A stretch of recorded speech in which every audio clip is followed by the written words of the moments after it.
Hello, welcome or welcome back. I'm so glad you're here today. My name is Vix and this is my channel, Goddess of Gore, where I like to talk about horror, thriller, fantasy and sci-fi books. Today I want to tell you about all of the books I read last week, and I have finished off the month of August with a lovely surprise. Yes, some wonderful darker cottagecore manga, and yes, the title did give it away, a horror kind of cottagecore book. But what was it? Let's just get to the good stuff, shall we? So I spent most of August reading a few books from an enormous list of cottagecore books. Some were better than others, and while I was ready to say goodbye to it all last week, I did end the month with 3 amazing ones. But before we get to those, I read one of the commitment year-long reads. It was Men-at-Arms for the Around the Disc in 800 or so days choice. This was an absolute blast. I really loved this book. I think the City Watch, and I always want to say Night Watch whenever I think of this sub-series, but that's something else entirely different. Anyway, the City Watch is becoming a firm favourite with me. I just love the banter between the team. So in this instalment we are introduced to some new Lance Corporals, and of course Captain Vimes is getting married to Sybil Ramkin, the richest woman on the disc. The plot seems at first very simple. Vimes is getting married and he has to take on some new recruits, but of course it cannot be that easy. The new recruits are a dwarf, a troll and a werewolf, the latter being the first female recruit, much to the outrage of some of the old crew. Meanwhile, a body is found in the city and the patrician Lord Ventinari tells Vimes he'd had better not go investigating this crime, obviously knowing full well that he would. Although this is the first murder that they've actually had to investigate, because until now every body they've ever come across was a suicide. Ankh-Morpork gets a lot of suicides. It's so easy to find suicides. They're all over the place.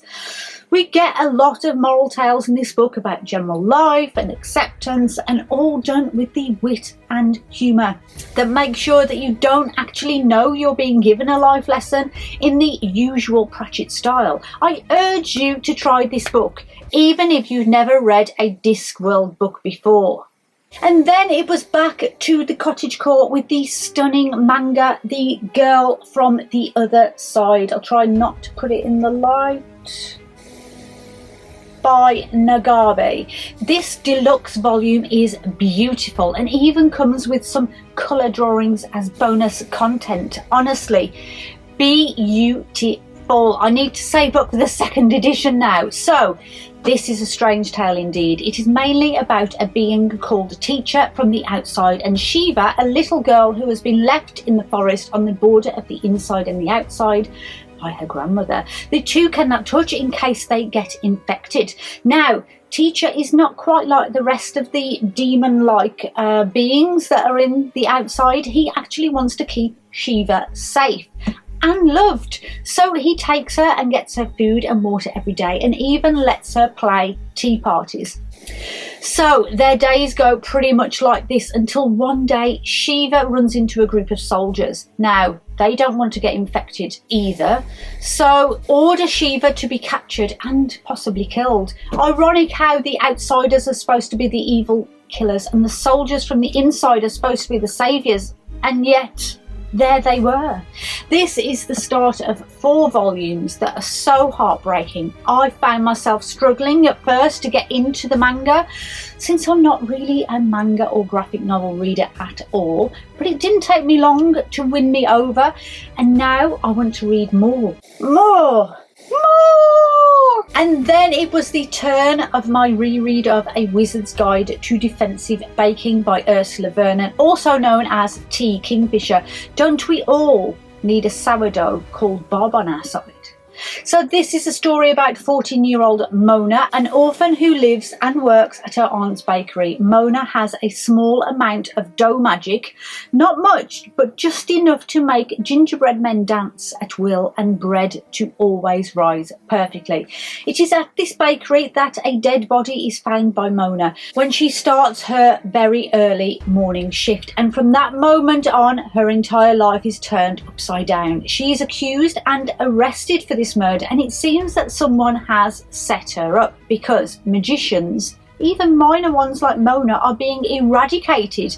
People just don't want to see magicians in their towns anymore, and no one will care if just another one disappeared, even if they are just 14.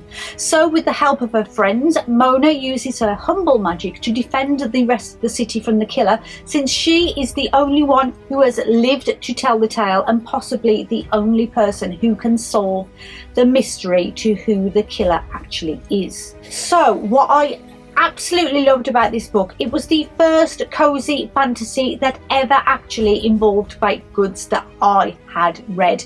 You will want food while reading this book throughout, and the witty humour of Kingfisher is on peak form with this, and Mona is an amazing sassy little character that everyone will love. But yes, this is a kids book, but it's not just for kids either. All ages will get something from it. Valuable life lessons on acceptance. Young or old, I think it will appeal to anyone looking for a heartwarming, funny standalone book. And of course it had the baking vibes of the Cottagecore theme. And then I read my sweater weather book club pick for August, and it fit the Cottagecore vibes at the same time. It was Emily Wilde's Guide to... No, I always want to say Guide to Slaying Vampires, but that's not right either. Ugh. It's Emily Wilde's Encyclopedia of Faeries by Heather Fawcett. Now, the book club is on Discord, and the chat was very hot with this book. This was not as cozy as expected, I must say. This had some pretty dark scenes in it. Anyway, I'm getting ahead of myself. The setting is 1909 England. The main character, Emily Wilde, is a 30-year-old single Cambridge professor who specialises in fairy categorising and lore. She gets the opportunity to go to the northern town of Hransvik to try and write about the hidden ones, a dark and feared type of fairy that are found in this part of the world. Now, after reading this, I did do a deep dive into why most people didn't like the book, because it seemed a love-hate book, and most people didn't like Emily. Now, I completely sided with her. I too like to keep it to myself and just get on with things, especially if I'm in a situation where I don't know anyone at all. But that doesn't work for Emily in this town. They think her behaviour is rude and disrespectful, but she was just a loner who didn't know how to talk to people. And it took the dashingly handsome Wendell Bambley to come and smooth things out with the villagers. But Bambley has secrets of his own. Secrets that Emily has suspected for some time. So basically, Emily was doing all the hard academic stuff, and he was just the pretty face and enchanting personality. Okay, I'm not doing this book any justice here, am I? This book was great, I thought. Totally not what I was expecting, and as I said, kind of dark moments. Emily gets involved with a family who say they have a changeling in their midst. Their son was swapped with a hidden one, so she goes to investigate and actually chat with him. This is told through Emily's journal entries with sarcastic humour, especially about Wendell, and I really enjoyed it. Although I would struggle to actually shelve this book because it had moments of cosy, moments of mystery, and moments of dark fantasy with some rather evil fairy folk. But nothing could be darker than my surprise read for Cottagecore. Well, it wasn't a surprise to me, since I had put the title in my TBR jar. It wasn't guaranteed that I would pull it out, I suppose. And that was Cunning Folk by Adam Nevill. And while some people might think, that's not Cottagecore, that's folk horror. Well, Yes, I would say that's true, but it kind of worked here for the dark cottage on the edge of the woods side of Cottagecore that I wanted. And I loved this book so much. There were moments of hilarious behaviour, but mostly horrific madness. This has to be my favourite Adam Nevill book so far, and what a way to end the August reads. So Fiona and Tom take a chance on a strangely priced little cottage on the edge of some woods. They had been frantically saving while living in a tiny little apartment in the city, but when this came on the market they had to buy it. Why was it priced so low? Well, it was in a state of disrepair, having been previously bought by a builder who killed himself right there in the house. This is how the book opens, with this scene, and he seems to have been driven to it. So while Fiona goes out to work every day, Tom decides to do as much DIY as he can on the place until he finds a job locally. It was the perfect plan. Idyllic cottage, countryside location. What could possibly go wrong? Well, when your neighbours are hellbent on being antisocial and secretive, with guests stopping by at all strange hours, weird things going on in the woods that the property borders, you'd better have a strong mind, because they are going to play mental warfare. This was a spiral kind of fever dream that went pretty dark pretty quick, and I loved it. It was very closed off, suffocating atmosphere with the rituals and secluded strange behaviours. Paranoia plays an important role in this story, and the spiralling sanity was so well done. If you want a great folk horror, then I suggest this book. Or if, like me, you want a dark and sinister house on the edge of a woods kind of story, this definitely provides all of that and more. Really, it was so well done. So that was August finished, but the week wasn't over. It was time for a shorty September read, and what did I pull out of the star TBR jar?